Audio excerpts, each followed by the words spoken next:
4월 14일 금요일 뉴스송화의 온라인 큐티를 시작하겠습니다. 오늘 큐티의 본문은 스가랴 3장 1절부터 10절까지의 말씀이고요. 제가 오늘 읽은 말씀은 2절의 말씀입니다. 여호와께서 사탄에게 이르시되 사탄아 여호와께서 너를 책망하노라. 예루살렘을 택한 여호와께서 너를 책망하노라. 이는 불에서 꺼낸 그슬린 나무가 아니냐 하실 때에 아멘. 오늘 여러분들과 함께 너는 불에서 꺼낸 그슬린 나무가 아니냐, 너는 불에서 꺼낸 그슬린 나무가 아니냐라는 제목으로 큐티를 나누도록 하겠습니다. 샬롬. 오늘도 말씀으로 시작하신 여러분 주님의 이름으로 축복합니다. 오늘 말씀은 스가랴의 네 번째 환상인데요. 이 말씀도 참 은혜가 되는 말씀입니다. 스가랴의 전체 말씀을 통해 볼 때는요, 오늘 말씀은 예루살렘의 성전, 그 중에서도 대제사장에 대한 이야기를 하십니다. 1절 말씀입니다. 대제사장 여호수아는 여호와의 천사 앞에 섰고 사탄은 그의 오른쪽에 서서 그를 대적하는 것을 여호와께서 내게 보이시니라. 아멘. 스가랴는 환상을 보는데요, 1절 말씀과 같이 대제사장 여호수아가 여호와의 천사 앞에 섰고 그의 오른편에는 사탄이 서 있습니다. 그리고 사탄은 오른쪽에 서서 무엇을 하고 있습니까? 여호수아를 대적하는 장면이 나오지 않습니까? 그것을 하나님께서 지켜보고 있습니다.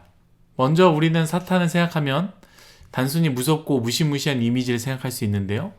성경에 보면요, 사탄 또한 여러 가지의 모습을 보여주고 있는데요. 특별히 구약에서 등장하는 사탄은요, 고발자의 이미지가 큽니다. 우리가 잘 아는 욥기 말씀에서도 등장하는 사탄이 그렇지 않습니까? 옆에서 저 사람은 의인이 아닙니다 라는 것을 끊임없이 고발하는 것처럼 오늘 말씀에도 대제사장 여호수아를 바라보며 말씀에는 대적이라고 표현하고 있는데요, 대적보다는 고발하는 장면으로 이야기하는 것이죠. 우리는 정확하게 대제사장 여호수아가 어떤 잘못을 했고 또 어떤 것을 고발당했는지 잘 알지 못합니다만, 이스라엘 백성들이 우상 숭배를 하였고 교만하였고 하나님의 율법을 따르지 않았다라는 것 자체만으로 제사장의 죄가 되는 것 아니겠습니까?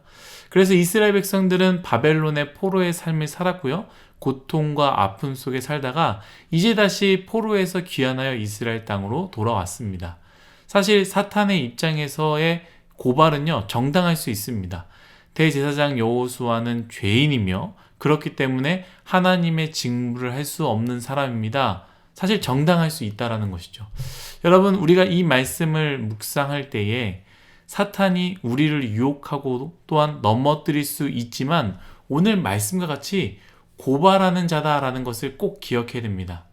특별히 죄책감, 내 마음을 갉아먹는 마음이 여기서 나온다고 생각하는데요. 사실 사탄이 하나님께 고발하는 내용은요, 생각해보면 대부분 팩트입니다. 사탄이 하나님을 향하여 나에 대한 고발한 내용들이 다 맞다라는 것이죠. 그런데 오늘 말씀을 보십시오. 오늘 본문입니다. 2절입니다.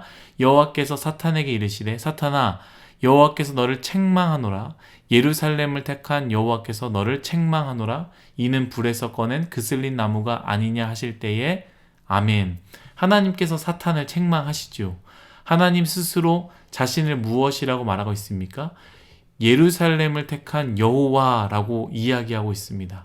사탄에게 너가 무엇을 고발하든 무엇을 말하든 심지어 네가 고발하고 말했던 내용들이 사실이다 할지라도 하나님은 무엇을 택했다고요?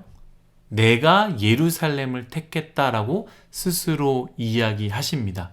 우리는 이 말씀을 기억하면서 우리가 스스로 갉아먹는 죄책감에서 벗어났으면 좋겠습니다.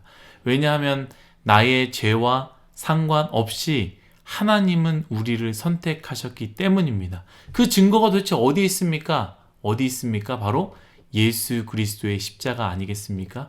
제가 큐티에서 나눴던 것처럼 우리를 선택한 그 사랑을 위해서 하나님은 스스로 자신의 사랑을 버리셨습니다.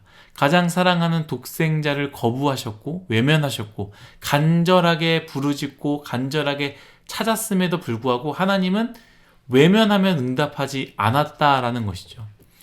내면의 사탄이 이야기하는 음성을 귀 기울이면 우리는 한없이 고개를 숙일 수밖에 없지만, 그러나 나를 선택하신 하나님을 기억할 때 우리는 다시 고개를 들 수 있는 것입니다.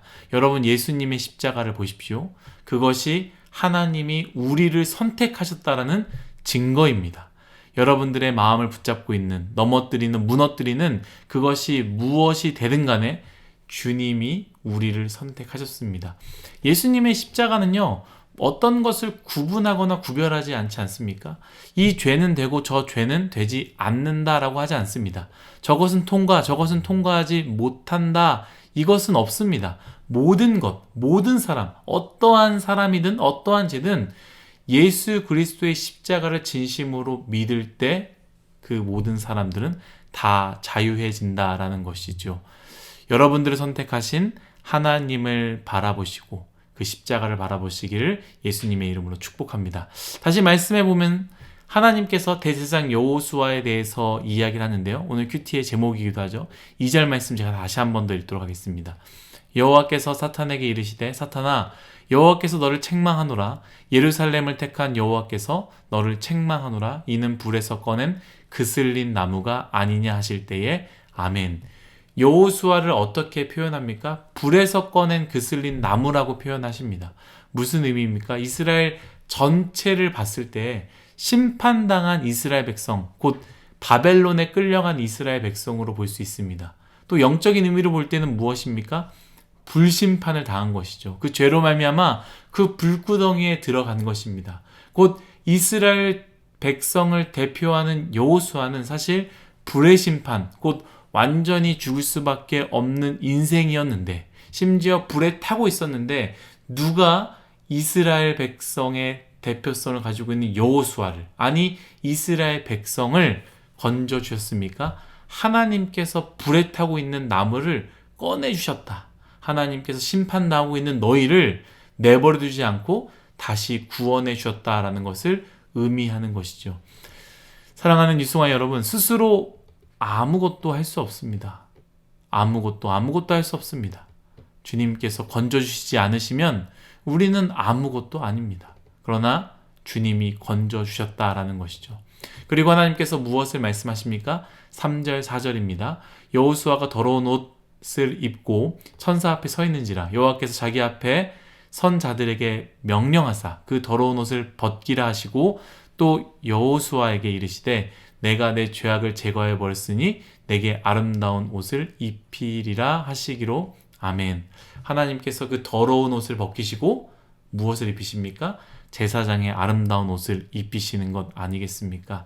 아담과 하와가 죄를 지었을 때 동물을 죽여 피 묻은 가죽옷을 입히셨던 것처럼, 그래서 아담과 하와가 죽지 않았던 것처럼 그 더러운 옷을 벗기시고 제사장의 아름다운 옷을 입혔다라는 것입니다. 사랑하는 이송아 여러분, 우리는 사탄에게 고발당하는 자이며 완전히 탈 수밖에 없는 존재이고 우리는 더러운 옷을 입은 존재입니다. 그러나 하나님께서 우리를 택하셨고 그 타고 있는 우리를 하나님이 건지셨고 더러운 옷을 입고 있는 우리를 아름다운 옷으로 하나님께서 바꿔 입혀주셨습니다.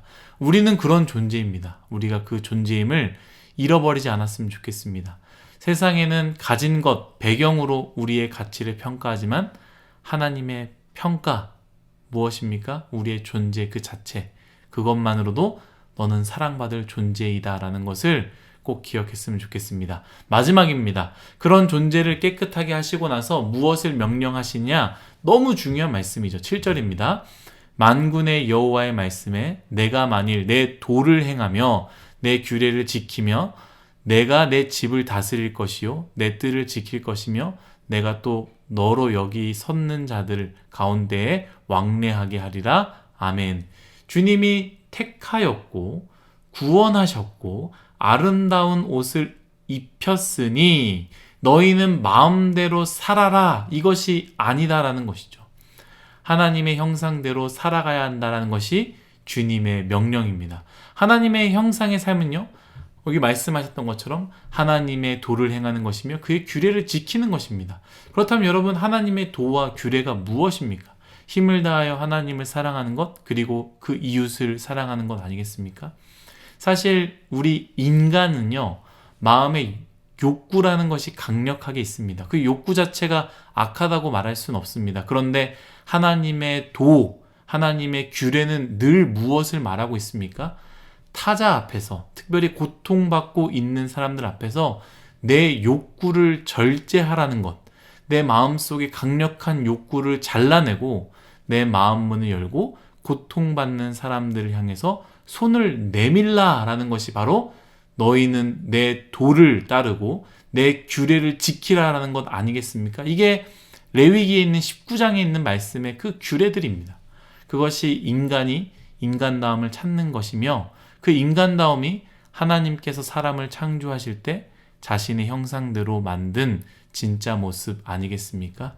하나님께서 우리를 선택해 주셨고 구원해 주셨고 아름다운 옷을 입히셨습니다. 사랑하는 일송아 여러분, 그 다음은 여러분들 무엇을 하시겠습니까? 은혜 안에서만 머물겠습니까? 아니면 하나님의 형상인 인간다움을 가지고 살아가시겠습니까? 다 같이 기도하겠습니다. 하나님, 우리의 인생, 사탄이 고발할 수밖에 없는 인생이고 다 타버릴 수밖에 없는 인생이며 더러운 옷을 입을 수밖에 없는 인생이지만 하나님께서 우리를 택해 주셨고 타고 있는 우리를 건져 주셨으며 우리에게 깨끗한 옷을 입혀 주셨습니다. 주님, 그 은혜를 기억하며 새로운 삶을 살게 하여 주시고 그 새로운 삶을 위해서 주님의 도와 그 율례를 지키며 새로운 삶을 선택할 수 있는 우리 모두 율송아이가 될 수 있도록 은혜 내려 주옵소서. 감사하며 예수님의 이름으로 기도드렸습니다. 아멘.